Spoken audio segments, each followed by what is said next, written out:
Hello, everyone, and welcome to the Discourse. The Discourse is our weekly news show here at the NYU Game Center, the game design department at New York University. Each week, Professors Frank Lance and Naomi Clark talk about game industry news and give us their scorching hot takes. What will we have this week? Take it away, Frank and Naomi. Right, hello Thank everybody. You. Thank Welcome you, Logan. to, By the way, doesn't Logan have a great voice? I mean, you have a real announcer voice, Logan Clare. Really strong. Yeah, I'm going to say like really just like pleasant and soothing to listen to. I feel like I'm being lowered into the nice lukewarm bathwaters of the discourse. Yeah, and look, Robert Yang's great. I'm not saying that I've forgotten who Robert Yang is. I still remember, but I'm starting to like the new era, the new Logan era. Yeah. Well, speaking of a new era, welcome to a slightly different world. The news cycle during the last week has been pretty heavily dominated by non-game news, unless you consider the U.S. presidential election like one big horrible game. I guess a topic which we'll be getting back to. Yeah. Yeah, but shout out to I want to give a shout out to Gritty. Gritty, it's oh my God, there's Gritty right behind me. Look out. Shout out to Gritty for helping the Democrats win Philadelphia, I guess. So yeah. So and Gritty is a game mascot, so it totally counts as news for the discourse. Yeah, congratulations. We elected a psychopath and then we unelected him, which is democracy in action. So yeah, it's like what Frank was saying last week. The most important part of voting is getting rid of people who you're like, maybe that was not a great idea. So yeah, let's go right into the first just the first very brief election related news links. And that's like, yeah, scroll down a little bit. This is like Aisha Saeed. She's a award-winning author, but her kids are like huge Animal Crossing fans. And so apparently the first thing that her kids did was just run directly into Animal Crossing, because when they heard that the election had been called, they just wanted to go to find the Animal Crossing version of Joe Biden and be like, "Hey, you won!" And like, tell Animal Crossing Joe Biden that you won. What this really said to me was these kinds of campaign shenanigans, which we've talked about in past weeks. They're more wholesome and pleasant when you actually see kids interacting with them after the campaign is over. Like in retrospect, somehow it's very amusing. It's also, I mean, yeah, it's a little disturbing as well. Just kids, becoming acclimated to the to what is maybe not the healthiest political process and system. Sure. But what are you going to do? I mean, I don't know. Like I was how when I was born, Nixon was president. So yeah. I don't really remember Watergate, because that was when I was very little. You might remember that from when you were a kid. I don't remember it, but I'm obsessed with Watergate. One of the ways that we kind of dealt with the Trump era, was kind of remembering Watergate. And there's this great podcast, Slow Burn.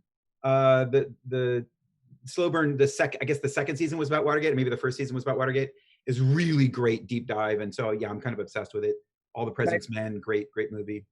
Yeah, but when I was like a little older, like probably I'm imagining around the age these kids are, I was definitely obsessed with Ronald Reagan as a villain.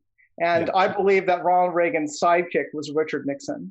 And so I would draw these like little cartoons that were about like Ronald Reagan and Richard Nixon doing evil things. They were usually like Elmer Fudd characters in these cartoons I would draw. And then and then like somebody would have to stop them. It was like a hero of choice. But yeah, I don't know, like like electoral conflicts like are inevitably getting refracted through kids' experience in some way, right? And I guess Animal Crossing is just the way that it's happening now. Here's what I would like to do with kids is just treat this thing as a real thing. It's hard. It's hard. It's worth learning. It's fun. It's valuable. It's interesting. But we have this idea that we want people to vote, and we spend all of this energy just telling people to vote, but we don't spend any energy talking about how to vote, how to think about voting, how to think about politics beyond the kind of surface level of you just inherit a team from your parents. Occasionally you join a team on your own volition. But mostly it's then it's just a mindless process of kind of like team competition. And instead this really subtle, complicated issues about different voting structures, different forms of governance, different ways of thinking about values and how values are embodied in policies and institutions, and how to think about the trade-offs between wanting leaders that are charismatic and good at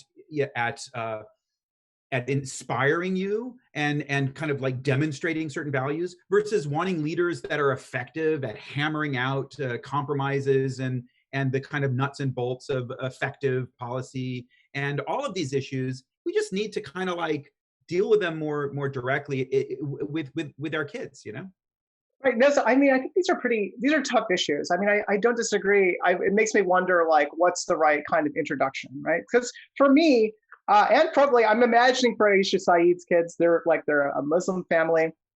There's this existential feeling threat from some candidates, right? Where your parents tell you something like, yeah, we're concerned about those candidates because they want us to leave the country, right? Like, or they want to get rid of some types of people. That's what I was told when I was a kid. And it definitely, shaped my upbringing. And it didn't help me think about any of the complex questions, but it did like prepare me for a reality, hostile sides that I don't know, like if you don't tell a kid that until later on, they have to like run into it themselves sooner or later. So it's like, I don't know, there are a lot of different competing things you want to tell kids about that. Like I'm thinking about this now. I have a 1-year-old, and I have to, I'm gonna have to tell her some, facts about what I feel she needs to know about, like what, how our family might be under threat, right? And like that's I don't feel like I can hide that from her completely, even though I do want her to also think about like these more nuanced issues around electoral politics and what electoral politics can and can't do, and like what's important to think about them. I mean, but Animal Crossing is really good at getting kids to think about mortgages, right? So it's not out of the realm of possibility. According to Ian Bogost, Animal Crossing taught his son about mortgages. So yeah, his son is living on the street now, by the way, unfortunately. It is I don't know, like occasionally you see attempts to do this at the level of middle school, right? These great experiments. Remember The Wave? Remember that movie where they tried to do this experiment that was like a kind of Stanford prison experiment for middle schoolers, where it's about fascism, where like you're either in the wave or you're not, and you get to wear armbands and people get to like belong. You can be an insider or not. Remember this? It became for sure. I mean, we're going to be coming back to some stuff about this a little bit later, because there's an article that Jesse Fuchs suggested, which is about, very much about like this kind of education. It's a really hard thing to solve in kids' education. Like I don't have easy answers. And a lot of times people turn to games to try and help solve it, and those attempts are usually seem to be disastrous somehow or another. Yeah, that's not a good way to do it. Here's the topic that I would love to get your take on, Naomi. Yeah. I want to know what you think about Nate Silver, right? Coming out of this election, how should we update our opinions about 538, Nate Silver, and data journalism in general? So that's a tough question. I feel like my opinions about Nate Silver recrystallized right as the election was happening. I was like, okay, according to Nate Silver, I should have behaved like there was around a 25% chance of Trump winning in 2016, and then behaved like or felt like there was a 10% chance of him winning this time. And now, like in retrospect, I feel like, yeah, that makes sense somehow, right? If I was really capable of being like, yeah, we got about a 1 in 4 chance of like of a really crappy time for the next 4 years. We got a 1 in 10 chance of it happening again. I'm like, oh, somehow that corresponds to like how I believe it would have made sense to like adjust my own expectations, right? And that's they're like to like, yeah, what my EV or my strategy about getting how worked up I should get, right? So I'm like, oh, that's an interesting insight that I came to on Tuesday night, because I was like, well, sort of. I now kind of feel like those percentages are not like the percentages that they boiled it down to. I'm like, well, maybe they're not that far off. Of course, there's no way to really know other than when I think about it intuitively, and I think about my own understanding of odds, like as I've mostly dealt with in games. I'm like, okay, yeah, actually, that it doesn't feel wrong. But the problem is, I don't think that there are no clear answers about this. There's no way of really holding Nate Silver accountable for his process. His process is based on like boiling down a whole bunch of polls, and the polls, Nate Silver readily admits, like, are totally missing some kinds of data, right? So the interesting stuff is like, what are the polls missing? That's kind of what I want to know the most. Nate Silver and the whole kind of that whole approach took a big shellacking, I think, during this event. They were like, okay, 2 strikes and you're out, dude. Like you messed it up in 2016, you messed it up again here. And I think it sort of like followed on with what I perceive as just a lot of enmity towards Nate Silver and that approach in the first place. It's a little bit, it's interesting to me because it relates to these issues that we've talked about before of the ludic fallacy, right? The idea that we use a model of probability that we inherit from games and we apply it to the real world. So Nate Silver, of course, came out of sports, and like his whole approach was, he was a poker player and he was a sports analyst and so analyzing sports and that numerical quantitative approach to probability and to trying to predict the future is the one that he is kind of a figurehead for. And I think my perception is that there's a general sense in which, look, we don't want that anymore. There's a lot of anger and hostility about it. It is there's this wonderful Zeynep Tufekci article. You know Zeynep Tufekci? There's a really good article where she was like, look, we got to stop paying attention to polls. It's too complicated and difficult. But here's the thing I just wanted to say. This is the lesson from a game literacy perspective that I'm trying to extract from this. What we learn is the difficulty of predicting, even using the best, most logical and scientific methods that we have to predict the outcome of certain events. We are very bad at it. Our models are bad. No matter how much effort we put into it, our models are very bad. And to me, first of all, what's the alternative? Like gut feeling? That's terrible, right? Gut feeling is like, oh, I don't like the way that person looks. I'm not sure I totally agree that the models are bad. I feel like the models are probably as good. Maybe the models aren't that bad, but I do think people think they're bad, and I think people. No. That's suggesting that we should reject this methodology. That's the real lesson. That's the real lesson, right? It's how do people use models psychologically? They use them to try and allay their anxieties, and as fuel for like worry and optimism, like figuring out like how they should do that. And that's absolutely the wrong way to use models, right? Because a model can't really give you that. So like people are shellacking Nate Silver now because, for instance, Trump won Florida, right? Yeah. But really, they gave him a 31% chance of winning Florida, which is like, it's almost 1 in 3. I was expecting you to hate Nate Silver. To be honest with you, Naomi, when I went into this, I thought you were going to be I changed my mind. I was kind of more anti Nate Silver before Tuesday, and then I was like, you know what? I think when I think about how I feel about a 1 in 10 chance versus a 1 in 4 chance, I'm like, oh yeah, that feeling that I'm familiar with from games. Yeah. I actually am like, okay, that actually would have made sense if I felt that way in 2016 and just now, right? Like I'm like, that doesn't seem too far off to me. But the way that I was using it and the way a lot of people use it, I think is deeply messed up, because you shouldn't be using. I mean, it's like people are like, who should I bet on? Tell me who to bet on, Nate Silver, and like what are the odds? And like, probably you shouldn't be betting with your feelings on this stuff. It's like the problem with betting in general. You can still win. Did even worse. The betting markets were very volatile. Well, they're biased, right? They're really biased. They overreacted to the little bits of information that were noisily happening on Tuesday. But, well, that was weird too, because everybody predicted that those noisy things would happen. I know, it's weird. The voting patterns. It's weird how irrational this supposedly rational methods can become. But here's the one thing I want to say, and then we should maybe move on from this topic. To dominate the discussion. But the lesson I'm trying to extract from this is, given how hard it is to predict the outcomes, right? We should understand policies are predictions. Right. But when we propose to raise the minimum wage or to make weed legal, part of what we're saying is, I think that with these policies, institutions, laws, these are all predictions about what will lead to the best outcome for the most people. Will improve the quality of life for the most people.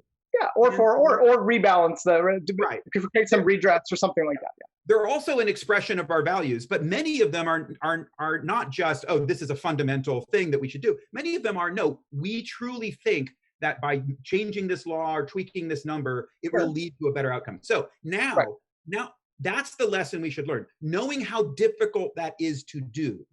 Yeah. What are the policies and institutions and laws that we should put into place in a world that is a very difficult thing to do? Well, this is the classic problem of like different kinds of morality systems, right? Ones that are just purely driven by principle versus one that are like trying to be consequentialist. And consequentialism seems like it's obviously the best. Like when you kind of just compare them in an abstract world, you're like, oh, consequentialism, that really makes the most sense, except that you can't predict what the consequences are going to be. I think one of the reasons we have a taboo against kind of utilitarian calculus in these issues is because we are right to be, let's put it this way, there is something sacred about norms, of just having norms that we agree to without calculating. We're like, look, this is the way we do things. We just give people these rights, and these are inalienable, and they're not based on a calculation, right? And those norms are so useful, and that tinkering with them by saying, well, let me actually see if I can improve on. So, this is an important debate about technocracy, right? This is about absolutely, and big data trying to do predictions. You're right. Yeah, we're not going back. We're not going to go back to myth.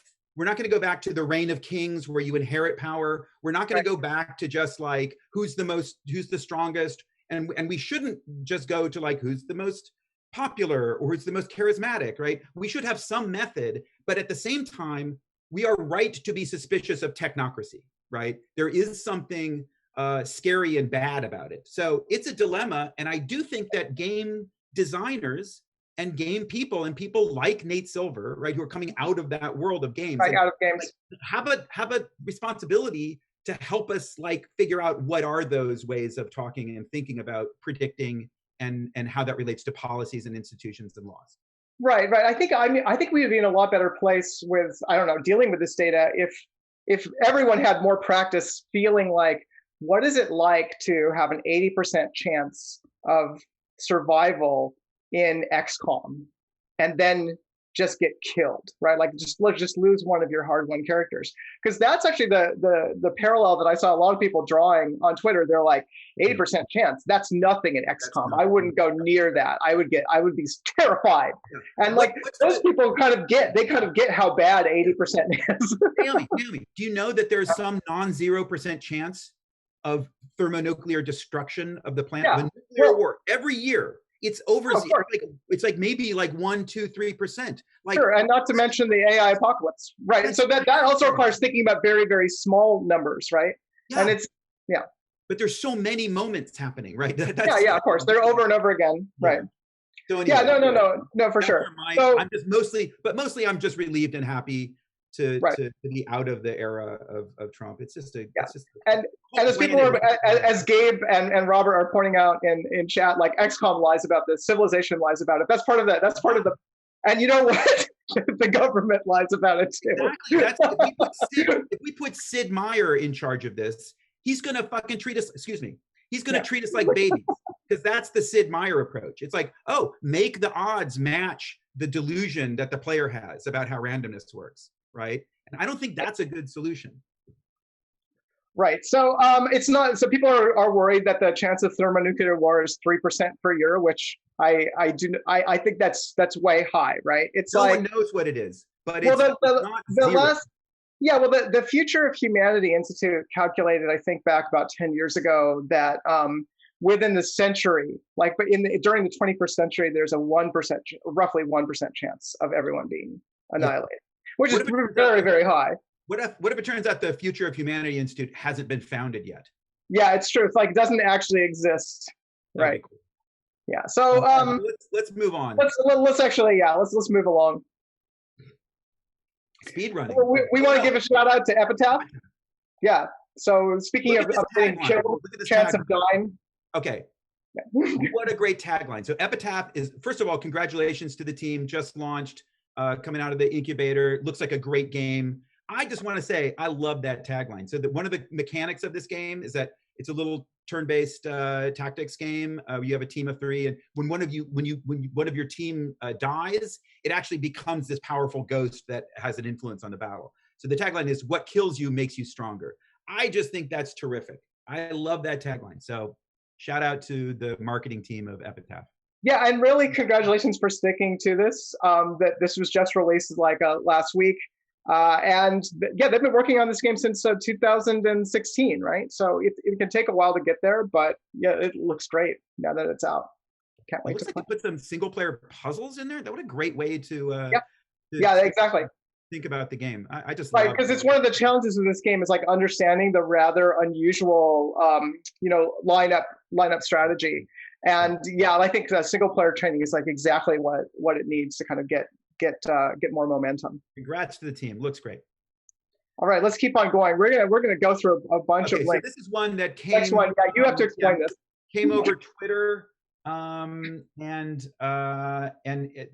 just was cluing us in that there is a community of people who speed run the intro to the American Dad video game, which doesn't exist. Right. So this is a whole speedrunning community that has lots of videos. So they're speedrunning. Let's be clear. This is the intro to American Dad. Yeah, what they've done is they've series, right? They've taken the intro to the cartoon, right, and they're treating it like it's the intro to a video game, which has like a bunch of different versions on different platforms. And they're speed running it, and they're talking in great detail about the technical tricks that they're using to skip over certain parts, when in fact they're just chopping up the video and changing it.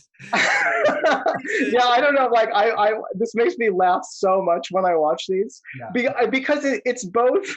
I mean, it's a parody of speedrunning, right? It's like taking lots of speedrunning tropes and just like making their own drama up. They're like, "Oh, watch, I do a loop," and he's talking about like, "Here's how I do these loops." Right as his foot is going into slipper, right?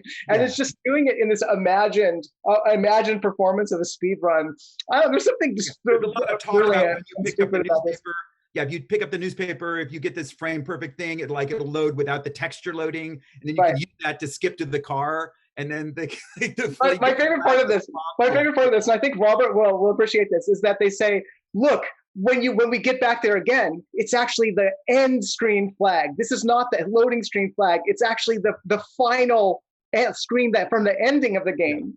Like as if you could like tell the difference, right, between those two flags. And they're and here's why. As soon as you go past the intro, the intro flag disappears and is replaced by the ending screen flag. By the way, can I just call attention to the Chiron right now? This is the day, Logan, you truly became a host. That's a good one. Can we no clip through Seth MacFarlane's career? That's yeah, good job, Logan. Nice real applause there. Okay, there we go. So I don't know. There's I've only watched a couple of these, but apparently I don't know. Like the enough. Yeah, this was somebody sent this to you on Twitter, right? So like this is shout out to Ezra Stanton on Twitter who hooked us up with this. Good stuff. So this is an invitation to all of you. If you like find something like this, just send it to us and we'll talk about it on the show. We have no idea what's happening in the world of games. We just are exactly. We're flailing around. Yeah, we're just hit us up. There's a Sherbetland, new Sherbetland. Okay. This is a really interesting new technique. So of course, like Mario Kart's been out for what, like 25 years or something like that now, right? And Yeah, and someone just this fall found a new technique that love involves this tip. involves getting bumped by the penguin That's and what's also fun about it. abusing an existing technique. What's Yeah. fun, what's fun about this skip is Really you can good. tell what's going on just by that. Like you can see, oh, I get it, that you use the penguin to knock you through the wall. Then you get to go backwards and then just circle around and hit the Right. Yeah, and just sort of go around and around and around, final lap, and then just win. Right. So this allowed this technique this is not the actual new world record, but somebody using this technique just set a new record apparently for this game by doing that weird glitch. So I love speed running so much. I don't know what it is about speed running. It's just maybe it's that I don't know. There's something we get very precious about video games. And there's something about the disrespect that speedrunners show for the games. It's beautiful. That is a deeper form of respect. Right. You know? And when we were talking about this, I think like who was it? Was it Jack who sent this in? I think some people were saying, oh, there are really beautiful speed runs out there of this level too, where you just see someone perform it so well. And those are lovely to watch in the opposite way because it's like very respectful to the game. And then this is like the ultimate disrespect. I just love that both of those things can exist in a glitch and no glitch speed run, like just right alongside of each other. Like it calls into question what is beauty? Like what is the beauty of a game? Like is truth beauty? And beauty truth, like you know what I mean, like the poem. Well, yeah, I mean that would argue in favor of the glitch argument, right? Because the glitch is definitely more truth. Whereas the like just appreciating the level design, that's like appreciating the verisimilitude of a painting, or something, right? Okay, let's keep on going because we got plenty of links to talk about. Speaking of other weird things that you can do with games. This was really interesting. Jeff Engelstein sent this in, our board game professor at the Game Center. And it's looking at a controversial type of drug treatment that's basically gambling. And that could clearly be, game designed into a super effective gotcha by some unscrupulous monetization designers and made even more effective. And what this is stay off drugs and you get to gamble for cash, and that's it. It's like stick your hand in a jar and pull out a slip of paper, and half the time you get an encouraging message and half the time you get a prize.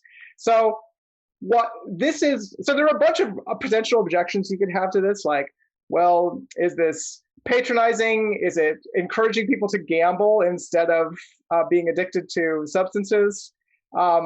But really, the reason that this type of treatment doesn't get funded is because the government objects to paying people to not take drugs. This seems to me like a typical kind of objection where it's like, well, we can't just give people money. You can't just give people money. Who knows what they'll do with the money? When it's been shown over and over again that in a lot of situations where people are like dealing with extreme problems of one sort or another, like poverty, like a housing crisis, like, and not being unhomed, right? Or like just being economically extremely marginal. And then also here in the case of like having a substance abuse problem, like you can't just give people money, and it's actually the most effective thing. I mean, one of the interesting things about this election that just happened is the amount of drug law reform that happened, kind of like off camera. Like I don't remember anyone discussing this. It was not one of the major issues of the campaign on any level, and yet it's sort of like, that's really how things work. Over time, we just decide that this is the direction we're going. Let's just like aren't hallucinogens like legal in like Washington D.C. now or something, like peyote, shrooms, DMT? Oregon, I think. Or in Oregon. Oh, it's Oregon. And now psychedelics are something, I believe, something like that. Psychedelics are illegal. Coincidentally, I'm taking a trip to Portland this weekend. So amazing. And just so you know, it's pronounced Oregon. Oregon. Unrelated. Anyway, I don't know. I mean, I think this seems good. It seems like do whatever you can, because if you're addicted in a bad way to a heavy drug, it doesn't matter what gets you off of it. Like it's harm reduction. I mean, right? You have methadone for a reason. AA is like a weird religious cult, right? If you go to AA, like do this weird dance about God or whatever, it's like, but you know what? For a lot of people, AA is the right fucking thing. Excuse me. Again, AA is the right path to take. And so I just think that we can't let the perfect be the enemy of the good. And if if a full gotcha is one of the steps that someone who's in a really bad place with a drug addiction needs to get out of that place, then just go for it, right? Yeah, and honestly, like, look, like they have the simplest possible gambling game. That's what really struck me here. It's like 50% chance of an encouraging message, 50% chance of a prize. Prizes range from $1 to $100. And it's like, could you? Yeah, like I don't know. I feel like they could make it even more effective with just a little bit of the type of psychological manipulation that the game industry has gotten very good at in recent years. So I don't know. That's what really struck me here. I don't know. Like, I don't see any reason. Like, the alternative of like a whole bunch of ineffective interventions for people that are dealing either with stimulant or opioid addiction. Like, it's like not worth it to wring our hands over, right? It's like any kind of harm reduction will help. So yeah. It's and in the meantime, what we as game designers and game players should do is just pay attention to these issues. Don't have a knee-jerk response to criticisms of games that are levied against them for these reasons, or the other way around, right? Don't just assume that you know what is good and bad for you when it comes to the things that your brain wants.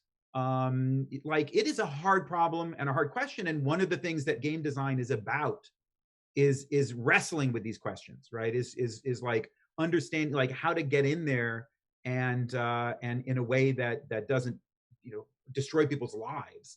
Really dig into these questions in a deep way, and by starting with your own relationship to games, and just like suspending your quick judgments of these things, and really letting it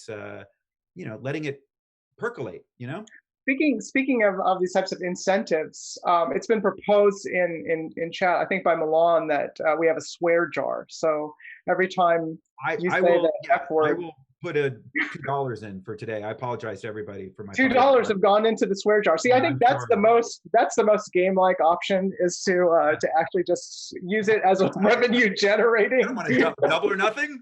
Who's with me? Come on, double or nothing. Let's go. And Danny's suggesting a Bogas and Foucault jar. I think we have one more planned Bogas in the future, so we'll see. We'll see how I think there's another Bogas in today's lineup. There is in today's. Okay, So we're gonna come back. But let's keep talking about. I want to know what you think of this next link, because this is maybe a type of gamification or incentive that, like, we could look at it and say, like, well, is this one as good as that last one? This is a Kickstarter for the in real life achievements coins. They blew past their goal, raised $40,000, and these are basically challenge coins for people that like achievements. And if you don't know what a challenge coin is, I Google it. It's like often like a terribly like racist or like insider bro culture thing that police departments do. But there are some of them that are horrifically racist. Yeah, horrifically racist. There's a really problematic. I would not say that the entire culture of challenge coins. That's not all. It's just like it's de facto racist. What I would some of the people that like challenge coins are not good people.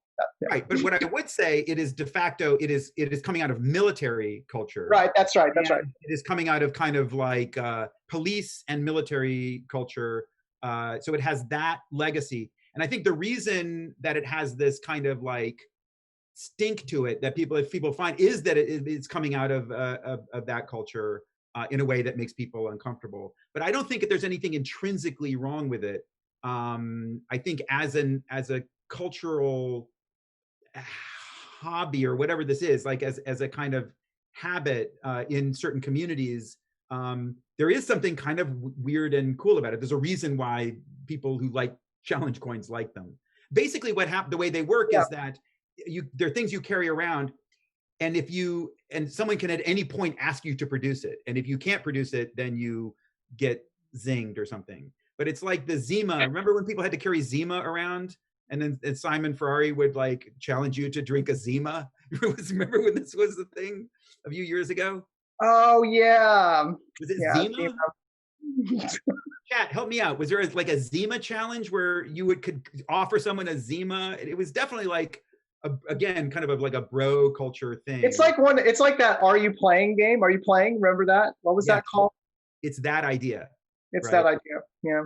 It's the Are You Playing game. This idea of like a secret society that we're all a part of and the game that we're always playing. It's really one of those border stretching games where it's a game that you're always playing.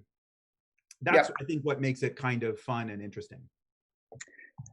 Yeah, and so this thing, I don't know whether this works though, right? Because are you supposed to be part of a community where you and all your friends like decide to do this? You each get a set, and then you're like, I voted. Check it out, guys. Like, did you vote? Produce your voted challenge coin.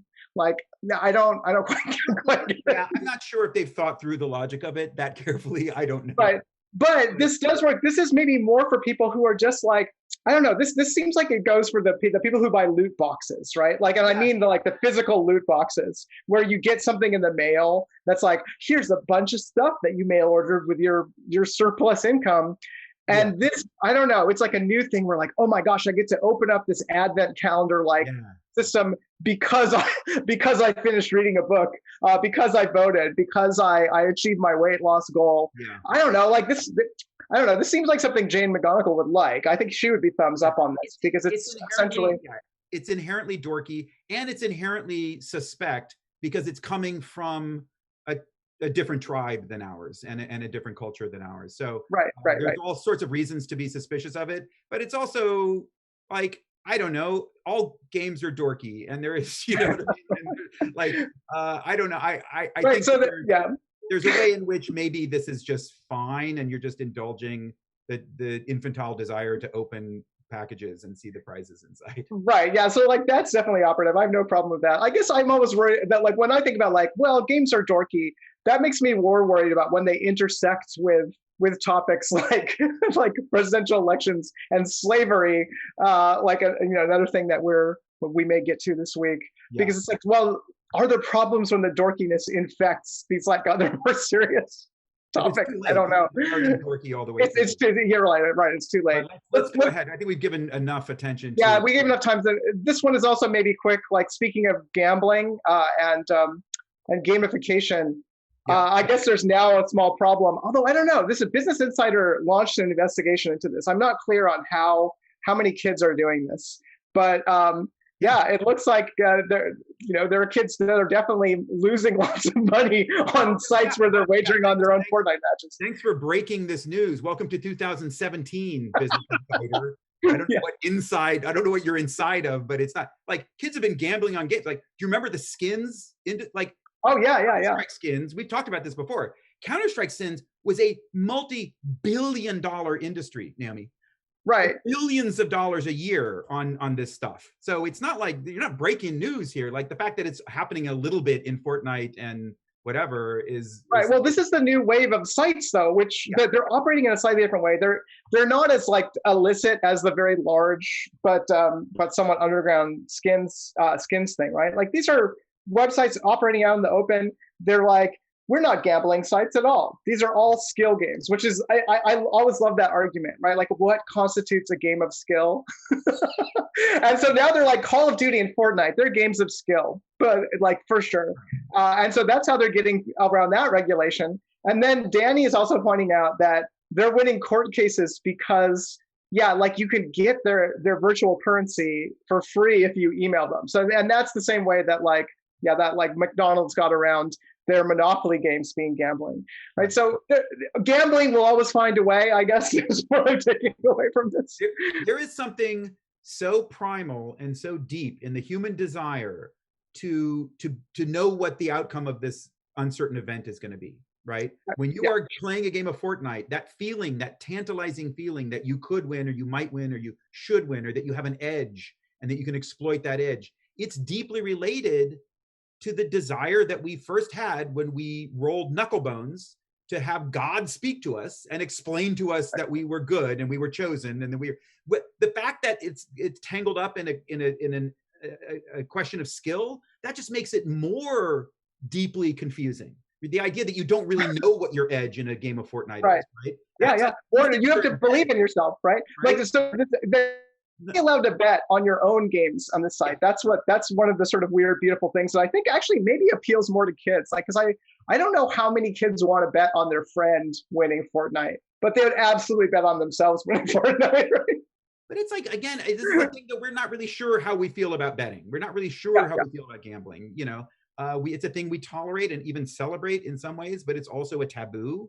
And we treat it as kind of a little bit dirty, and so yeah, we don't know. These are other things that games have to maybe contribute to a deeper understanding of, but we're as confused as everyone else. Yeah. Wait, Logan. I definitely agree. Yeah, Logan, let's skip past the some of the Genshin impacts and stuff, because we've been talking a lot about gotchas. And then, let's talk briefly about Pokimane. I thought this was really interesting. Oh, good, because Pokimane doesn't get enough promotion. No. Let's just talk about, so Pokimane is a streamer, and you can follow her at pokimane.twitch. Yeah, let's just redirect our traffic from let's raid Pokimane's channel. Let's give her some attention. So anyway, go ahead. Yeah, no, Pokimane is like capture donations at $5, right? It's it's an interesting move. Like, that people have interpreted in multiple ways. One is like, hey, like, she wants to spread the wealth around. She basically said, if you're trying to give me more than $5, give it to somebody else, which is sort of like, well, how many people are actually going to do that? I don't know. Like, does that actually work to spread it around? I think Amazon kind of reacted to this. I think I saw some comments from Twitch specifically that were like, seemed like they didn't want this to become a phenomenon, because I think they realize that the income that's not going to Pokimane is not all going to go to other Twitch channels, right? Because, and she says, like, give it to charities too, which is, and like, Amazon is not operating any charities, right? So they're like, we're gonna like lose some money. So I think that's interesting. And then someone else pointed, go ahead. Can I tell you what I think it means? Yeah, what do you think it means? Pokimane is running for president in she's 2024. This is confirmed, right? Isn't this like, she's just trying to get under the campaign finance reform? She's gonna get ahead of that, to get ahead of that, so that she's in a good position. That's my take. Yeah, it could be. I mean, she's gotten involved in politics now, right? She's one of the streamers with AOC and Ilhan Omar. AOC. The other people said like why not? There are people donating thousands of dollars to Pokimane right now, right? And other people pointed out like, well, maybe that creates a weird problem. And this is definitely something I've thought about as like, when I've been running organizations that accept donations from various places, that if you take a lot of money from a small number of people, you do become more beholden to them just structurally, right? So having a wider, larger grassroots space is desirable for like almost any organization, I think. I don't know. Yeah, people are saying Pokimane's Canadian, so she technically couldn't be president. Whatever. I don't know. Oh well. It wonks. Well, I realize we're going to have to pass an amendment to change that. Oh, what is pass the gamer amendment. All of a sudden, you guys are counting electoral votes, faithless electors. Yeah. Canada. And somebody pointed out there was another headline on here that Alex Trebek passed away, and so that. That actually made me sad. That's gaming news, right? R.I.P. Yeah, it is gaming news. Like, he was, I don't know, presided over that for so long. So yeah, if you hadn't heard, that's a sad gaming news. Just some of it this week. I did call Pokimane an organization. She's both an individual and an organization. Just corporations are people too, you know.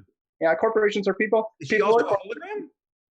I don't know. Yeah, is she an actual person, or is she a vocasin? If you can be a real person, a corporation, and a hologram, then you've really that's God in 3 persons, according to the resume. That's right. Yeah, I'm gonna launch the hologram version of me to represent on this show next year. Just stay tuned for it. Okay, let's go to our Ian Bogost of the second Ian Bogost of the hour. To Bogost, a bunch of Bogosts.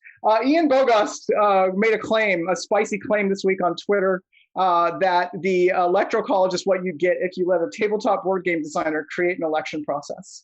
I thought, okay, we've got to talk about that, because, I read this and I was like, that's not fair. That was my first reaction as a tabletop board game designer. And then I was like, well, maybe it's kind of true. And I don't know how many times I've heard game designers, especially those who like to make tabletop games, say, we can do a better job. We can redesign the Electoral College to be way more fair. And then I realized, oh yeah, this is basically just an inversion of that problem, where the Electoral College was already kind of something that a board game designer would design, which is why board game designers look at it and be like, I can tweak that to make it better. And probably totally wrong, right? I don't know. I'm not sure what Ian's point is here, except to get a little zinger in. Yeah, gamers are nerds. I mean, nerds make election systems. Like, nerds design tournaments and electings. Like, where do you think they come from? They come from who think about like numbers and math and how they fit together and how they work. And so, yeah, it's like not a big insight here. I don't get it. Well, here's what I think it is. And Charles Pratt objected to this on our Slack and said he thinks it's more of a Eurogame designer's like style than an Ameritrash designer. Which is kind of true. Like, I don't know, Ameritrash is probably more popular vote oriented. But here is the Electoral College, the thing that I think makes it appealing to board game designers, and I'm flipping it around again, because obviously, like, this was board game designers, it's designed by politics, as Magic Doogies is pointing out in chat. But it's that there are multiple axes in tension with each other within the central mechanic that makes decisions, right? That, like, just having a popular vote would be rejected by, I don't know, a lot of schools of game design, because it's like, well, that's just politics. That's not fun. We actually have to have multiple systems in tension with each other. So let's have like land, or like, let's have states, which are these like super groups of people, also like be in tension with just pure popular votes. And that's why we have the bicameral legislature and the Electoral College. Right. But it is a board gamey thing. It is, like, in retrospect. I agree. I would like to shout out Glenn Weil. I think I've maybe talked about Glenn before on this show. Weyl. He has a project called Radical Exchange, and he is a super wonk. He's coming out of a kind of a math and technology background, but with a real interest in governance and in improving systems of governance. That is where he is specifically trying not to be a technocrat. He wants to have an open process. One of the things that he dislikes are hidden or opaque, complicated processes.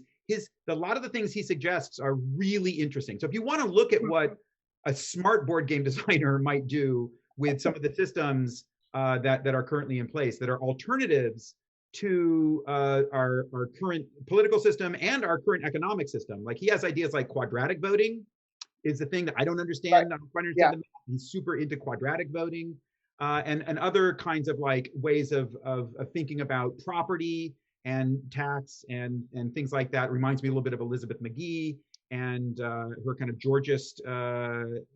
It's a very similar and related thing. So Glenn Weil is someone, he's often asked for game designers to get involved in Radical Exchange.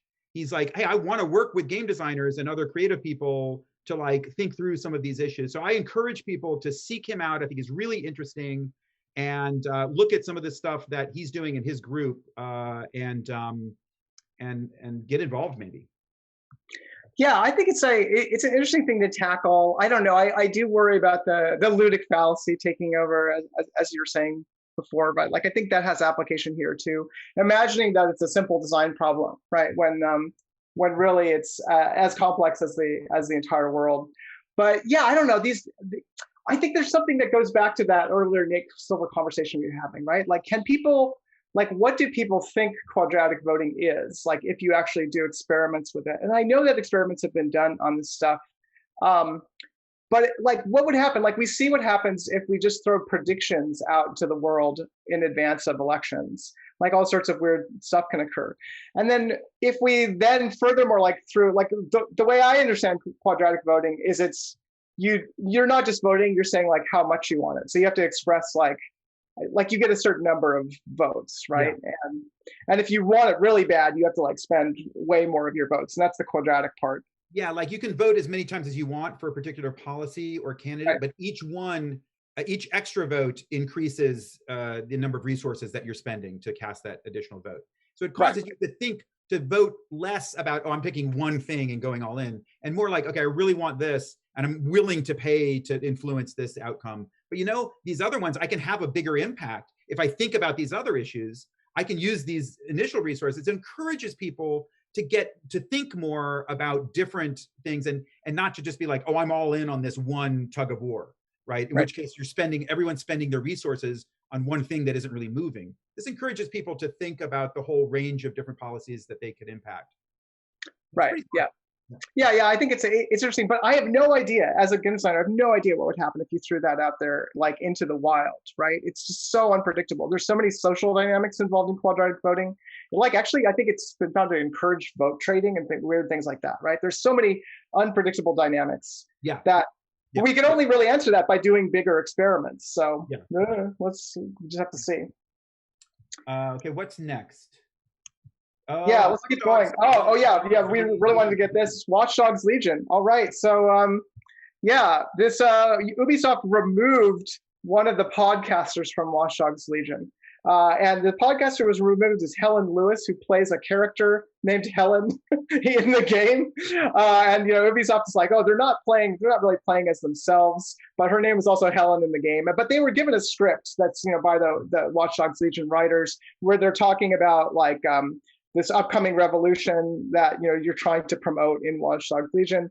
And then unfortunately, Helen Lewis is one of the UK journalists that's really been a very fierce proponent, both publicly in opinion columns and behind the scenes through influence on editorial boards of this UK media position that's deeply terrifying to a lot of trans people in other parts of the world. We're like, what's going on in the UK?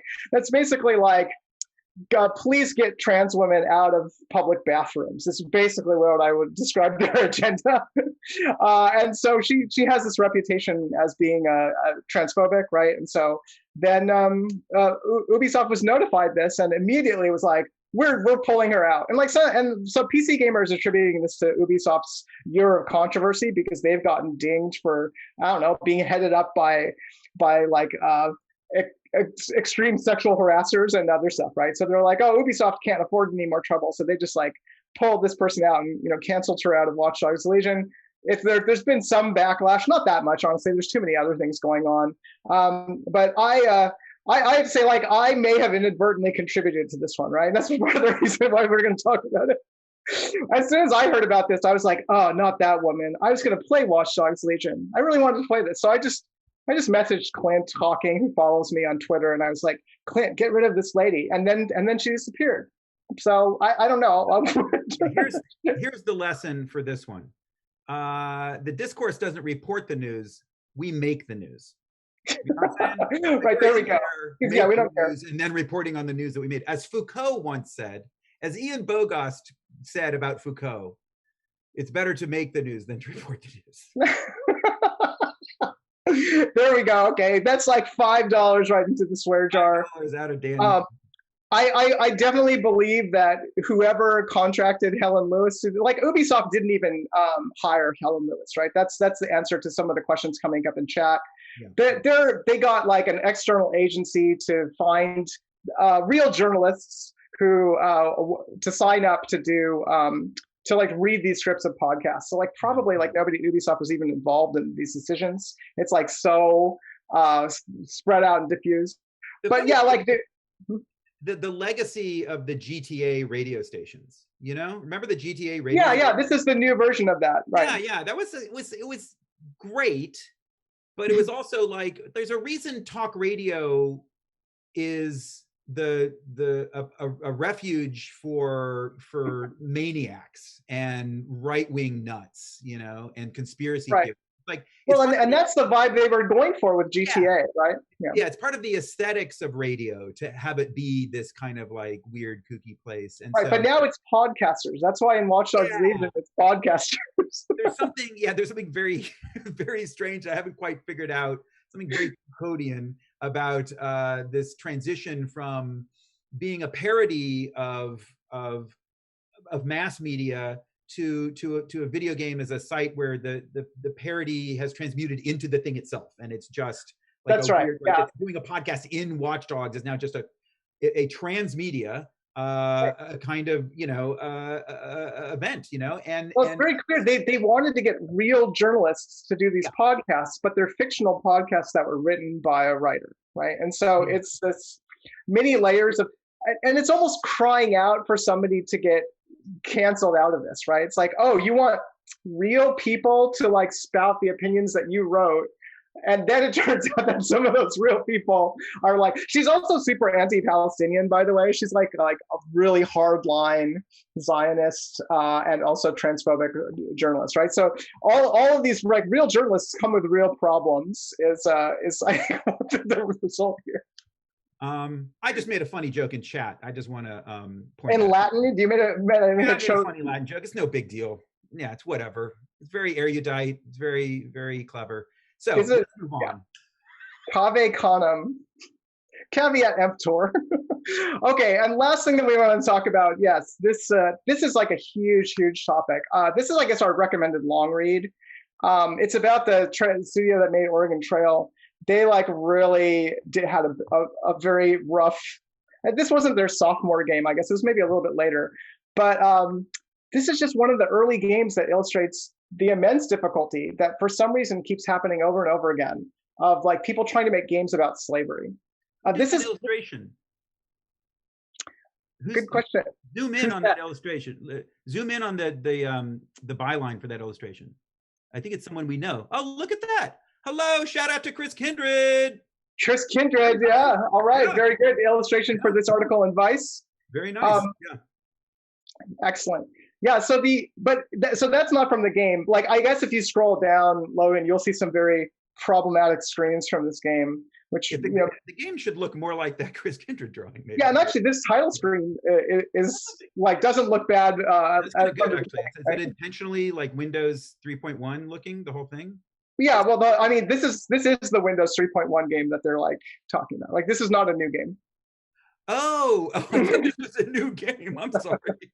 No, this is like a historical look at like how at the problems of making this type of game, So right? Like that.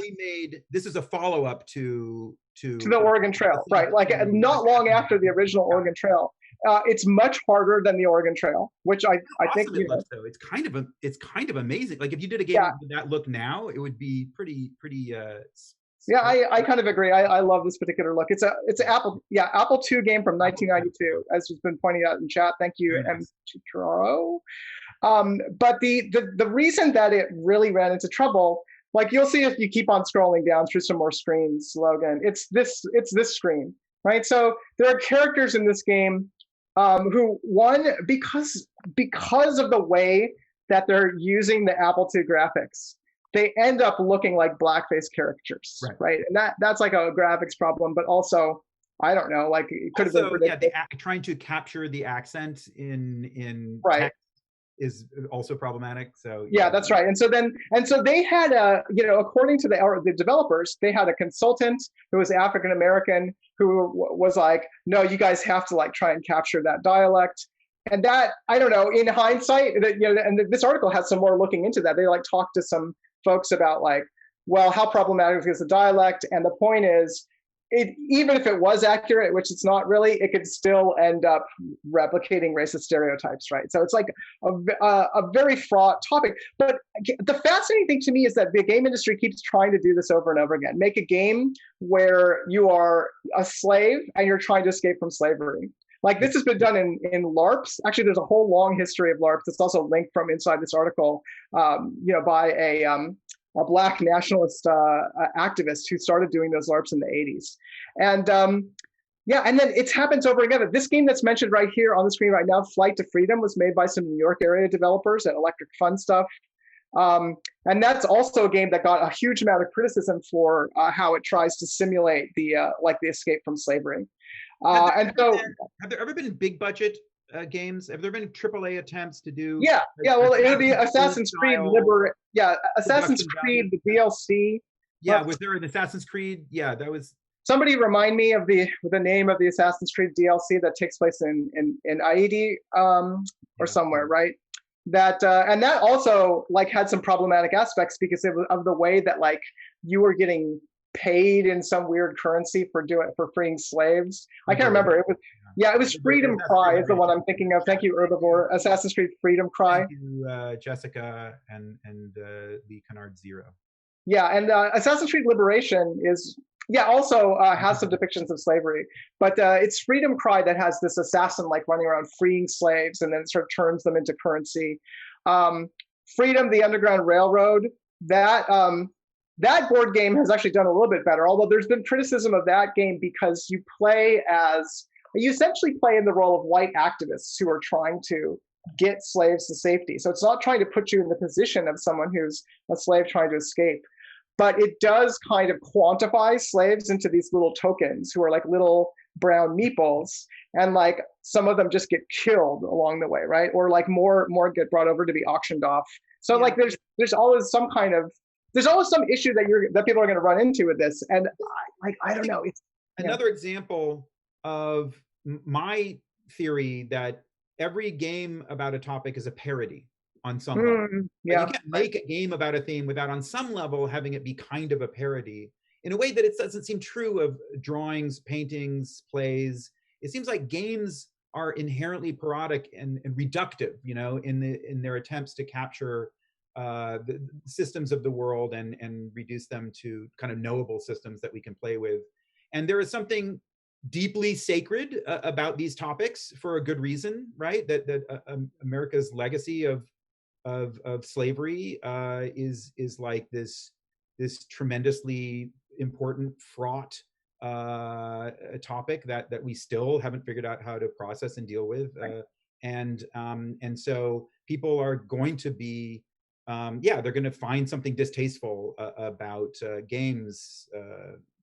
And I think what's interesting to me is there are games that are trying to suck that parody quality out, right? Like there are some newer board games about slavery that really try and go in unusual different directions where like the topic is abstracted and moved away from in ways that I don't know, they become a different kind of experience, right? They're not like they don't have that manipulating pieces on a board or like making narrative choices quality of games, and they're more about the inevitability of the Civil War occurring as you try and play out arguments between U.S. senators who are racist in different ways or something, right? So it's like moving and like having a weird kind of distance from the topic, I think interacts in an unusual way with that parodic element you're talking about. But I don't know, it's I don't know, like struggling with this to me is just it's like a worthwhile endeavor, like to try and figure out like what is the relationship between